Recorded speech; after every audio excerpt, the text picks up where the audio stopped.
Je m'appelle Alexia et vous souhaite la bienvenue dans Les Pieds dans Demain, le podcast où nous découvrirons à quoi pourrait ressembler demain dans notre quotidien.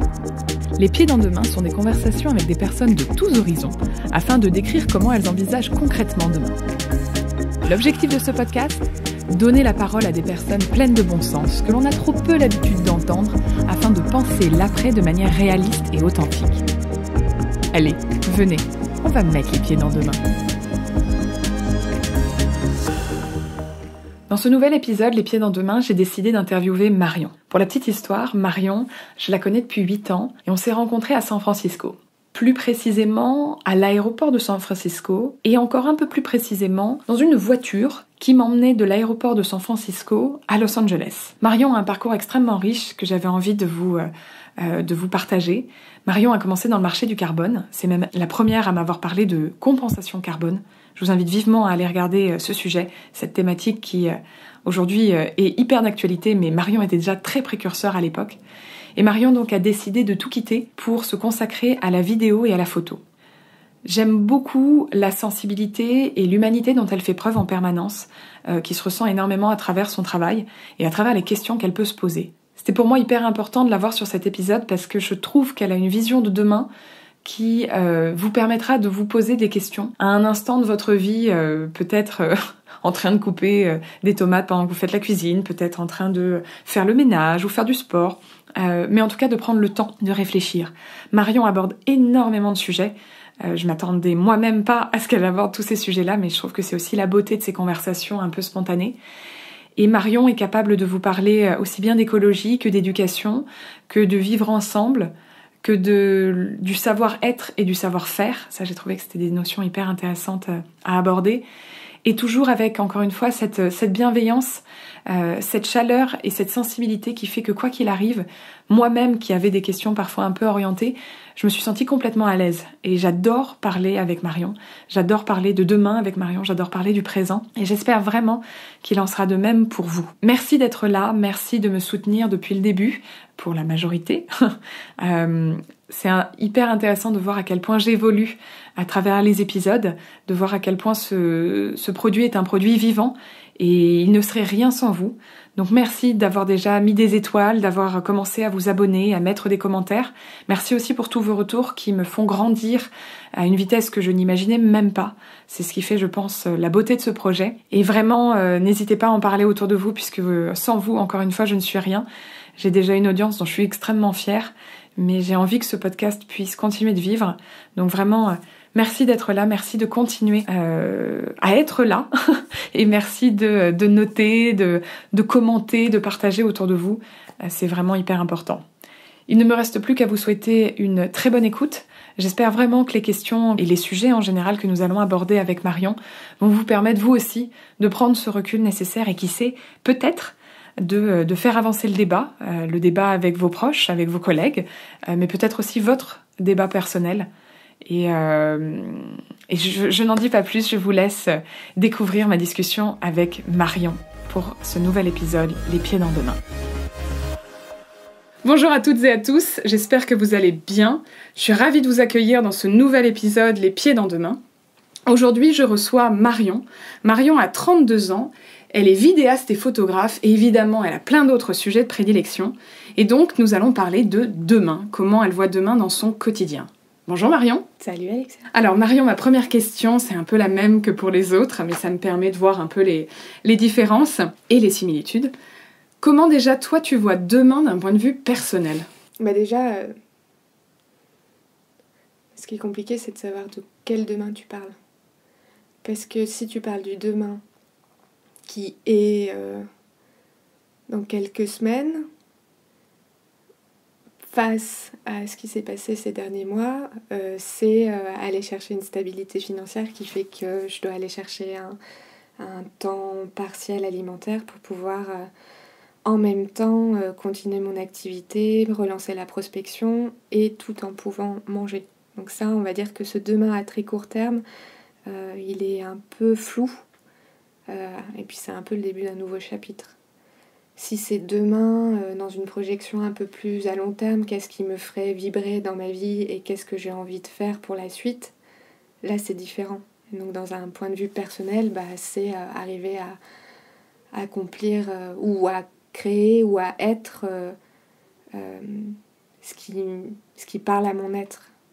Ça veut dire aujourd'hui, ça voudrait dire être capable de pouvoir vivre de ce qui me plaît, donc de reportages, photos et vidéos, et principalement sur des sujets qui me parlent, que ce soit l'écologie, les droits fondamentaux, les partages de récits d'êtres humains. Ça me parle beaucoup. Ça serait aussi être capable de prendre la plume et d'écrire véritablement. Ça, je m'en suis rendu compte durant le confinement, que j'avais ça qui était là depuis très longtemps, mais que j'ai mis de côté pendant plus de 12 ans et que ça revenait titiller. Et c'est aussi en fait être capable de trouver vraiment un équilibre, parce que je pense vraiment que le pro, enfin, ça ne peut pas me réduire à ce que je suis. Donc envisager la vie autrement que en la réduisant à salut Marion, comment tu t'appelles, qu'est-ce que tu fais, je suis mon métier. Mais plus me dire, j'aimerais beaucoup qu'en fait on arrête, que la deuxième question après comment tu t'appelles ce soit et toi tu fais quoi. Ça serait plus je sais pas, enfin, qu'est-ce que tu pourrais parler de tellement d'autres sujets en fait. Donc voilà, être capable de me dire demain il y aura peut-être de la musique dans ma vie, avec de l'écriture, avec du yoga, avec des reportages, mais il y aura aussi un jardin avec un potager et peut-être une communauté dans laquelle on partagera je sais pas quoi, moi. Enfin, si je fais ma lessive par moi-même et j'en fais 50 litres parce que c'est plus facile à faire que en faire que 2 litres, je serais capable d'appeler je sais pas, les personnes de cette communauté et leur dire allez les gars, j'ai fait 50 litres, qui en veut? Et puis demain il y aura Gilles qui me dira moi j'ai fait 25 kilos de pain, qui en veut? Enfin voilà, bref, ça pourrait être cool, un demain qui soit plus local, plus proche des uns des autres, et sûrement plus dans retrouver de la solidarité, mais à une échelle proche. J'adore mes invités parce que je vous pose une question qui est la plus ouverte possible et vous m'en bouffez 12 d'un coup. C'est un bonheur. Il y a beaucoup de choses que tu dis, Marion, et je sais pourquoi je t'ai invitée sur mon podcast, ça vient à chaque fois me le confirmer. Il y a une chose qui m'a interpellée, c'est quand tu dis « j'aimerais que demain, on arrête de demander aux gens comment tu t'appelles et tu fais quoi dans la vie ?» Donc toi, Marion, demain, qu'est-ce que tu aimerais qu'on te pose comme question, ou qu'est-ce que tu aimerais poser comme question à des gens que tu ne connais pas pour les rencontrer, les découvrir? Moi, je sais pas, je pense que ça dépend du contexte dans lequel je les rencontre. Mais je sais que déjà là, maintenant, j'essaye, quand je peux, de pas tout de suite après dire qu'est-ce que tu fais, mais plutôt voir dans le contexte, je sais pas si je les ai rencontrés, comment je les ai rencontrés, mais voir un peu quelles pourraient être des thématiques ou des atomes crochus, faire autrement en fait. Essayer de rencontrer la personne sur ce que je peux voir à ce moment-là, sans me dire que je dois la labelliser par rapport à ce qu'elle fait. J'ai pas forcément de questions en tête. Je sais pas. Et puis en plus, le problème, c'est que du coup, moi, j'en joue beaucoup dans les moments très bêtes où j'ai besoin de me donner de l'affirmation. Ça me dérange pas qu'on me dise alors qu'est-ce que tu fais dans la vie? Et puis là, je peux te raconter ma vie si j'en ai envie. Mais ça m'arrive aussi très souvent, non, moins, mais il y a eu un moment où je disais n'importe quoi, juste parce que c'était très marrant de se créer une vie, parce que la personne pensait que c'était tellement important de savoir ce que tu faisais que ça pouvait être très rigolo de jouer sur ça. Et donc du coup tu t'inventes une vie. Puis ce qui est compliqué dans ces cas-là, c'est qu'en fait si la personne est quand même très chouette, tu dois lui dire à un moment bon en fait j'ai un peu été une schizo là tout de suite et je t'ai raconté 3 millions de trucs, mais il n'y a rien de vrai dans ce que je viens de te dire. Donc faut voir. Tu vois, c'est rigolo parce que j'ai une amie qui me disait la même chose, qui me disait moi ça me gêne que je sois définie par mon métier. Moi je lui disais que je pense que c'était une gêne de la part des gens, parce que on sait pas comment commencer une discussion, et quand t'es en soirée tu sais pas toujours dans quel contexte c'est. Alors la question tu connais machin comment, bon, parfois hélas les gens ne rebondissent pas, et elle me disait mais moi j'aimerais qu'on me pose la question quelles sont mes passions. Ouais, mais déjà juste ça. Ouais, mais moi je lui dis mais imagine, je ne pense pas avoir de passion, mais je suis passionnée. Est-ce que, moi, tu vois, je changeais la question en qu'est-ce qui t'anime? Mais il y a des gens, tu les connais pas, tu leur dis qu'est-ce qui t'anime ou quelles sont tes passions, c'est chaud. Donc je pense qu'il faut en effet arriver à changer la chose et arrêter de dire je suis pas qu'un métier, je suis une femme et une personne libre. Donc non, je trouve que c'est... peut-être ça. Qui es-tu? C'est peut-être hyper dur. Non, je pensais à ça parce que j'ai une pote qui a participé à une convention avec une représentante des Kogi. Donc les Kogi, c'est les Indiens d'Équateur, si je ne me trompe pas, qui luttent pour pouvoir avoir le droit de propriété de leur forêt. Et du coup, c'était une forme, c'est forme de conférence où pendant toute une journée ou 2 jours, tu te retrouves. Et une des premières choses qu'elle dit, c'est là, on fait un petit icebreaker, 10 minutes, vous vous retournez et vous avez 3 questions à lui poser à la personne, votre voisin. Et je crois qu'une des premières questions, c'est qui es-tu? Et l'autre doit se définir. Et je trouve ça génial comme question. Parce que c'est déstabilisant, mais voilà, c'est pas juste ton métier, c'est ton être. Arrêtons de faire ou de définir la personne par son faire, mais voyons qu'est-ce qu'elle est. Est-ce que ça peut pas être aussi hyper important d'être? Alors, est-ce que tu sais répondre, toi, à la question, Marion, qui es-tu? Non, aujourd'hui, non. Non. Après, il y a plein... Oui, je pourrais dire... je pourrais mettre plein d'adjectifs, mais non, je pense que... C'est compliqué parce que dans notre apprentissage, ou du moins dans notre scolarité, il n'y a pas eu une éducation sur l'être. Ça a été une éducation sur on va te donner des compétences pour que tu puisses faire un métier, on va te donner des compétences pour que tu aies des billes pour pouvoir trouver un métier.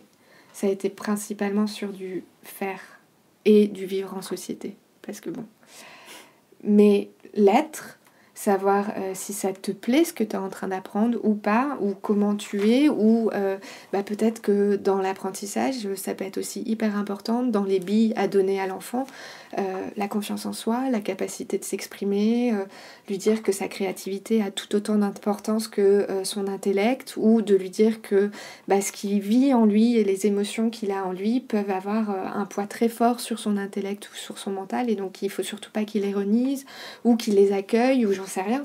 Et tout ça, dans ce savoir-être, on ne nous l'a pas appris à l'école. Donc c'est compliqué en fait aujourd'hui de répondre à qui je suis si on veut sortir d'une certaine mentalité ou un certain tunnel qui nous réduit à ce qu'on fait. Quand tu as 6 ans et que tu rencontres, ou même peut-être même avant en maternelle, j'en sais rien, mais tu rencontres des personnes qui viennent te voir dans ta classe, ça va être aujourd'hui on va accueillir Géraldine qui est professeure de nanana, on va accueillir, alors j'ai vraiment des noms de merde, je pense à Hubert qui est pompier, enfin voilà, et encore une fois. Et puis la première question qu'on te pose, c'est qu'est-ce que tu voudrais faire quand tu seras plus grande ou plus grand? Moi, la première fois qu'on m'a posé cette question-là, moi j'avais en tête un putain de métier dans ma tête, sauf que je ne connaissais pas le nom de ce métier. Donc, je me rappelle très bien parce que c'était dans un dîner de famille, enfin un dîner de famille plus, avec beaucoup de personnes âgées. Et on me dit, Marion, alors tu voudrais faire quoi quand tu seras plus grande? Et moi je leur ai dit, je voudrais être naturiste. Et là, j'ai senti qu'il y avait quelque chose qui n'allait pas. Mais j'ai pas compris. Et ils me font, pardon, tu voudrais être quoi? Je voudrais être naturiste. Je voudrais étudier la nature. Ouais, voilà. En communion parfaite avec la nature. Mais bon, peut-être que le naturiste, c'est plus du être que du faire. J'en sais rien. Je penserai à chaque fois à toi quand on me dira le mot naturiste. Maintenant, j'aurai un doute. Naturiste, tu fais quoi? Ou tu veux être quoi? Écoute, merci. Grâce à toi, maintenant, j'aurai la double acception du mot. Merci à tous les naturistes en herbe. Mobilisez-vous, c'est un métier aussi. Les gens qui aiment la nature peuvent être des naturistes. Non, mais je pense que ce que tu dis est hyper important. Est-ce que tu penses que c'est l'école qui doit te transmettre ce savoir-être, ou est-ce que c'est pas autour de toi, tes parents, l'éducation que tu peux recevoir à côté, tes amis, tes proches, les différentes expériences que tu auras, est-ce que c'est pas ça qui peut te donner ton savoir-être? Est-ce que vraiment c'est à l'école de te donner tout, et le savoir-faire et le savoir-être? En fait, c'est rigolo parce que j'en discutais il y a pas longtemps avec un ami qui est professeur et qui bosse en recherche sur les pédagogies alternatives. Et en Occident, on a ce besoin de tout mettre un peu dans des catégories. C'est du binaire, tu vois. Ta question, ça a été ou, et pas et. Pourquoi ça serait pas de l'inclusion au lieu d'être toujours dans de l'exclusion? Et et c'est hyper intéressant parce que en fait derrière tu te rends compte qu'on est une société ou une civilisation, parce que peut-être il y en a plein, mais du moins en Europe, où tout a été fait sur ce ou. À l'école, tu fais quelque chose de pas bien, t'es puni, t'es exclu du groupe. Dans la société, tu fais quelque chose de mauvais, tu vas en prison. Mais à quel moment on essaye de t'inclure pour pouvoir comprendre pourquoi tu as fait ça? Et essayer de partir de ton expérience pour pouvoir partager aux autres et guérir ensemble la blessure ou le mal-être dans lequel tu étais, ou effectivement l'énorme erreur ou que tu as fait, j'en sais rien. Mais c'est hyper intéressant. Pour moi, il n'y a pas de ou. C'est de l'inclusion. Enfin, ta famille peut te l'apprendre, tes parents, tes amis, enfin ton environnement. C'est une globalité, mais enfin, ça me parle beaucoup et je suis désolée, je reviens à ça, être, mais c'est peut-être parce qu'en ce moment c'est des sujets qui me parlent. C'est la même chose en fait. Alexia, tu n'es pas juste communicante, tu as des millions de facettes et c'est plein de et c'est cette globalité qui fait que tu es toi. Tu es toi. Oui, mais je trouve qu'on fait porter peut-être un peu trop de mots à l'école. Moi, je suis étonnée quand on dit oui, l'école n'a pas fait son job, n'a pas rempli sa mission. Il y a des moments où je me dis, mais en fait, est-ce que c'est pas un agrégat de tout, en fait? Essayer de profiter de plein de choses. C'est vrai que j'ai pareil pas mal d'amis professeurs et tous sont un peu dans la même situation où... c'est ce que je disais dans le premier podcast avec Esther, c'est... est-ce qu'il faudrait pas changer le nom? Est-ce que ministère de l'instruction plutôt que de l'éducation? Enfin... ça pose vraiment beaucoup de questions, donc moi je suis pour l'inclusif et je pense que l'école te donne des savoir-être et des savoir-faire, mais peut-être pas les savoir-être au sens où oh oui, ou et c'est n'importe quoi. Ça n'arrête pas aujourd'hui. Non, mais ce que je veux dire, c'est est-ce qu'à un moment il faut pas je pense qu'il faut qu'il y ait une refonte de l'école, ça c'est sûr et certain. Moi c'est vraiment mes sujets de bataille, c'est de se dire qu'il n'y a pas une pédagogie mais des pédagogies, il n'y a pas un enfant mais des enfants, et donc des adultes. Et essayer de mettre tous les gens dans le même moule et leur dire tu vas rentrer dans ce moule-là et sinon tu es exclu, ça c'est quelque chose qui me gêne en effet beaucoup. Ce que tu dis sur la pédagogie alternative ou même inversée, je pense que c'est l'avenir. Moi, en tout cas, c'est une forme de demain que je peux imaginer, je suis très contente que tu en parles. Si je reviens à un sujet plus concret, plus pratique, est-ce que toi... aujourd'hui ce podcast arrive après un confinement qui a, je pense, bouleversé beaucoup de nos habitudes, a fait poser beaucoup de questions. Est-ce que par rapport à ce moment un peu, ce truc un peu hors du temps qui nous est arrivé, est-ce que tu t'es dit, il y a un aspect de ta vie quotidienne que tu souhaites changer ou qui a déjà commencé à changer, que tu vas continuer à faire évoluer, ou est-ce que tu aurais une habitude de ta vie quotidienne qui est un aspect qui a changé? Ouais, mais c'est là où c'est compliqué parce que je pense qu'on a tous eu notre propre expérience de cette période. Mais moi, elle est arrivée à un moment dans ma vie où il y a plein de choses qui ont été remises en cause, en fait. Du coup, pour moi, c'est quelque chose de hors temps et en même temps, c'est une super continuité. Donc je sais pas forcément s'il y a quelque chose que je me suis dit, je l'ai fait pendant des millions d'années, là je le ferai plus. Ou à l'inverse, je me suis jamais mise à ça et il va falloir que je le fasse. Non.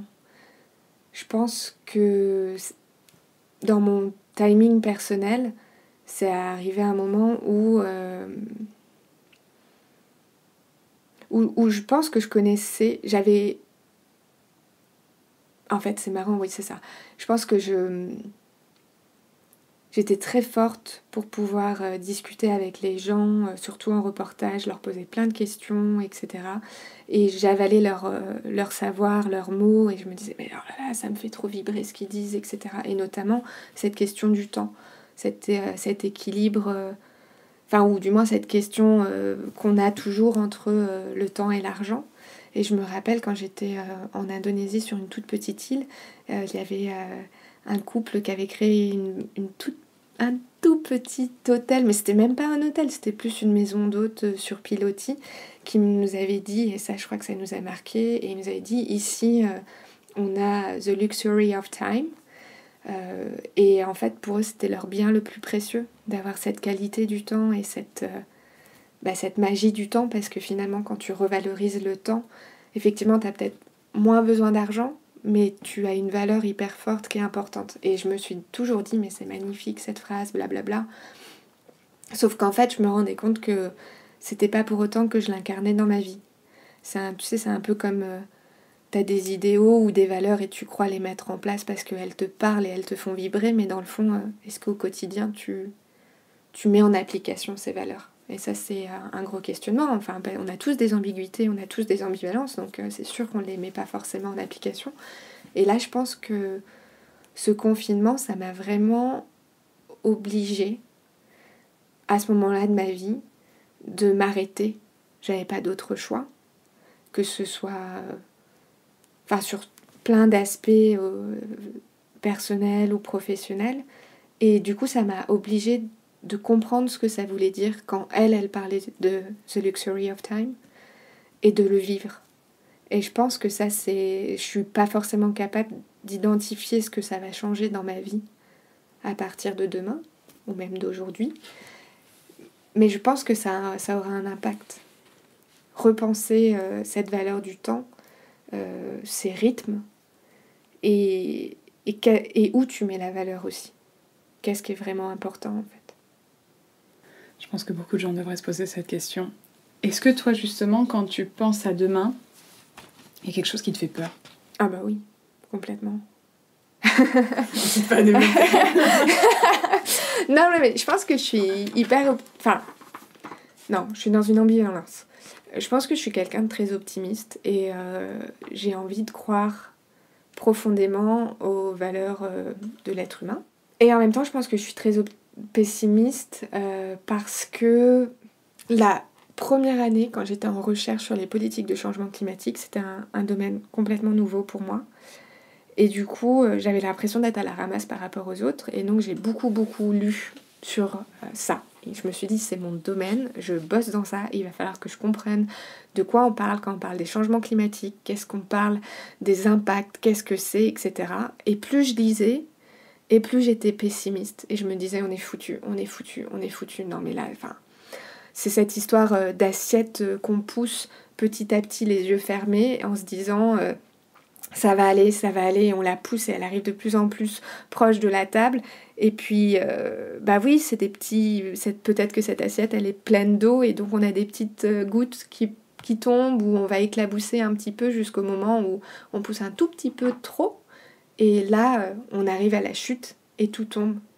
Et les impacts du changement climatique, c'est ça en fait. C'est qu'on sait qu'on est en train de pousser toute notre planète à ce moment ou à ce point où c'est même plus un impact particulier, c'est un cataclysme et un chaos d'impact parce que ça va être exponentiel, qui me fait très peur et qui m'a fait très peur quand j'ai découvert ce domaine-là, et je me suis dit mais on est foutu. Et ça, je pense que je l'ai toujours en moi parce qu'il y a ce côté hyper pragmatique pragmatique, j'en sais rien, mais dans le côté pratique où tu dis on l'a atteint, on va l'atteindre, j'en sais rien.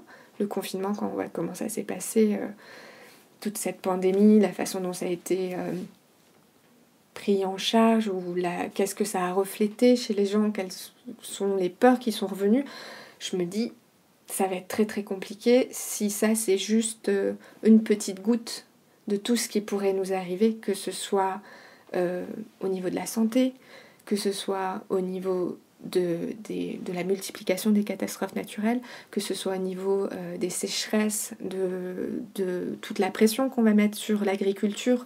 Et en fait, j'ai l'impression qui n'est pas forcément compris, c'est que en fait, quand on parle des changements climatiques, certes, on parle de notre planète, mais en fait, on ne parle pas d'environnement, on parle de l'être humain. parce que la planète, elle était là, sans nous, pendant des millions d'années, voire peut-être des milliards d'années, j'ai aucune notion de ça, et elle s'en sortira sans nous. Quand on parle de changement climatique et essayer de faire changer les choses, c'est pour la survie de notre espèce humaine aujourd'hui. Et ça, je pense que les gens n'ont pas forcément cette compréhension-là. Et deuxièmement, on parle de choses qui vont impacter tout, en fait. On parle certes d'écologie, mais derrière l'écologie, on parle d'agriculture, on parle d'équité, on parle de société, on parle de social, on parle de comment on va considérer l'inconnu. L'inconnu, la personne qui est autre que toi. Donc on parle de migration, on parle... tu parlais d'éducation, mais derrière, il y a tout le système social, éducatif. Enfin, en fait, on parle de tout ça, c'est une énorme globalité. Et dans cette énorme globalité, qui est une complexité folle, c'est difficile d'être optimiste, pour moi, dans tout ce que je vois. Et en même temps, et c'est ça le paradoxe, c'est que si on prend que des faits, je pense qu'on peut se tirer... on peut facilement aller se dire, allez, on va se mettre la corde, ça sera plus simple, on n'en parlera plus, moi au moins je serai plus là. Et en même temps, tu as de l'autre côté tout ce qui se passe à des dynamiques locales, que ce soit dans des révolutions intérieures et personnelles, que ce soit dans des niveaux locaux, au niveau de communautés, de groupes qui se mettent en place, de collectifs, qui te dit... ça peut vraiment bouger et ça peut... Enfin, un peu comme cette vague qui se forme où au début c'est un peu mou, mais ça commence à prendre et puis la vague elle se forme et elle devient énorme. Et moi je crois beaucoup à cette idée du bottom-up, donc que ça vienne de la base pour faire changer les choses. Mais la problématique c'est que tu as cette temporalité. C'est qu'on sait très bien que quand les lois changent du fait des mentalités, ça va mettre 10, 20 ans, 30 ans pour faire changer la société. Et là, on a toute cette question d'urgence parce qu'on a ce point de non-retour on ne sait pas encore si on l'a vraiment atteint ou si on va l'atteindre, et que derrière, on sait que la temporalité qui arrive va être très impactante et va être à un rythme beaucoup, beaucoup plus important et rapide que ce qu'on peut imaginer. Donc c'est très compliqué ce sujet. Donc j'arrive pas à être complètement optimiste, j'arrive pas à être complètement pessimiste, mais ça reste avec des peurs de se dire est-ce qu'on va s'en sortir ? Mais en même temps, t'as cette histoire, c'est un peu con, mais je pense que t'as cette histoire de vibration où la première révolution à faire, c'est sa propre révolution, et j'y suis pas du tout. Mais je me dis que peut-être que si déjà je suis capable de bosser sur moi et d'arriver à me contenter de peu, et d'arriver à comprendre que c'est pas forcément de l'extérieur que je vais réussir à trouver mon bonheur, mais c'est peut-être en regardant plus ce qui se passe dans mes émotions, dans comment je suis, dans comment je ressens les choses, que je vais pouvoir arrêter d'avoir ce besoin d'aller chercher à l'extérieur le pansement qui va me faire du bien temporairement, qu'on parle de consommation, qu'on parle de voyage, qu'on parle de... Et puis là, pour répondre à ce besoin de vide intérieur, on n'en a rien à foutre de l'environnement. On va aller prendre un billet d'avion pour aller faire en 24 heures 600 km parce qu'on a besoin d'exister, parce qu'on a besoin de se sentir dans cet état de bien-être. Et là, il n'y a plus rien qui compte. Mais je pense que c'est parce que derrière, j'en reviens à cette idée qu'on nous a appris à faire et pas forcément à être, quoi. Est-ce qu'il y a quand même quelque chose que tu as hâte de découvrir quand tu penses à demain ? Oui, je pense que dans cet amour dans cet optimisme et amour de l'être humain, c'est qu'est-ce qu'on va réussir à en faire de ce monde, et est-ce qu'on va être capable de vraiment faire bouger les choses, ou est-ce qu'on sera une énième civilisation qui va disparaître parce que dans le fond... je sais plus qui a écrit ce gros bouquin, L'effondrement, mais on n'est pas la première civilisation à avoir été sur la Terre et à avoir été un peu dans une certaine dominance du reste. Donc voilà, il y a cette question qui est hyper chouette parce que les dynamiques locales, elles sont quand même assez belles. Moi, je trouve qu'elles sont très porteuses d'espoir. Donc oui, peut-être que c'est simplement savoir comment on va créer la suite et quel est le chapitre qu'on va proposer. Est-ce que ça va être quelque chose de beaucoup plus ouvert, de beaucoup plus solidaire, beaucoup plus tolérant aussi. Parce que je pense que dans la peur de demain, il y a cet inconnu qui fait qu'on va attiser la peur par la peur et donc on va se refermer de plus en plus face à la différence et face à ce qui est étranger à nous. Et en fait, derrière, c'est se refermer sur ce qu'on connaît, sauf que cette bulle de confort et de connaissance, elle est de plus en plus petite, vu qu'on a peur de tout ce qui peut être autre. Et je pense que dans demain, j'ai hâte de me dire, quand on sera plus ouvert et qu'on sera plus serein face à nous-mêmes, je pense qu'on sera plus ouvert à l'autre.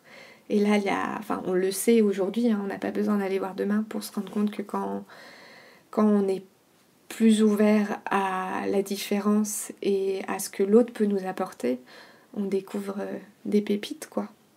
Donc, il y a un peu de ça. Qu'est-ce que ça t'évoque, le titre de ce podcast, Les pieds dans demain ?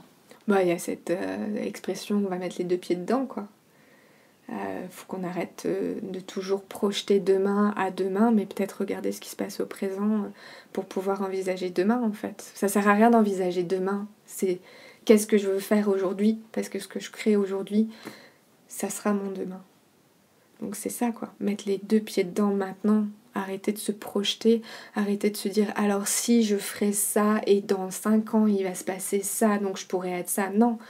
Qu'est-ce que tu veux faire aujourd'hui ?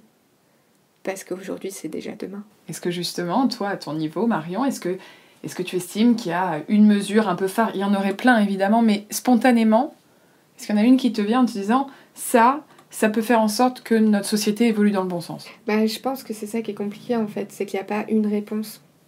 Il n'y a pas une vérité, il n'y a pas une réponse, il n'y a pas une solution. Ça va être une combinaison de choses. J'adore. Donc, repenser ce côté pyramidal. Alors, bien sûr que c'est utopique, parce que quand t'es 68 millions ou 70 millions, je sais pas, on est combien en France. Bon, tout faire à l'horizontale, c'est peut-être compliqué, mais il y a peut-être redonner du sens en redonnant du poids à une échelle plus petite. Et que ce soit... Enfin, on dit souvent que finalement, si on veut changer quelque chose, c'est plutôt au niveau des municipalités qu'on peut faire quelque chose. Mais en fait, c'est juste parce que l'échelle est plus petite. Donc peut-être qu'il y a ça. Après, si tu parles d'expérimentation et redonner du pouvoir à des échelles locales, peu importe en fait... celle dont tu parles, qu'on parle d'une ville, qu'on parle d'une communauté, qu'on parle d'un quartier, qu'on parle, je sais pas, peut-être de 10 maisons qui marchent ensemble, j'en ai aucune idée, tu restes dans de l'expérimentation et t'as plus de contrôle. Et je pense que ce qui fait beaucoup, beaucoup peur à la majorité des gens, c'est de perdre le contrôle, parce que du coup, tu pars dans de l'inconnu. Si demain était une personne et que tu devais t'adresser à demain, qu'est-ce que tu aimerais lui dire ? J'ai envie d'être optimiste quand même. Il y a une partie de moi qui lui dirait, je sais pas, peut-être un truc vraiment tout con en mode aie confiance en toi, mais au lieu de lui dire aie confiance en toi, qui peut être une forme d'impératif, revenir sur, tu vois, si je te regarde toi Alexia et que j'ai envie de te donner, si j'étais capable d'apporter un soutien à quelqu'un, ça serait de te dire, donc si toi Alexia tu es demain, ça serait de te permettre de t'assurer que toi, tu aies confiance en toi et que tu vibres. Donc je te dirais, n'oublie pas qui tu es. Tu es quelqu'un de fort, tu es quelqu'un de bon, tu es quelqu'un de beau. Tu as une énergie folle en toi et tu vas y arriver parce que tu as toute ta potentialité qui est là pour que tu puisses avancer. Moi, Marion, je vais te le dire, tu es quelqu'un de bon, tu es quelqu'un de fort, tu es quelqu'un de beau, tu es quelqu'un d'intelligent, tu es quelqu'un avec une potentialité énorme, une énergie de folie. Et vraiment, j'ai hâte de découvrir demain, entourée de gens comme toi. Merci Marion. Merci.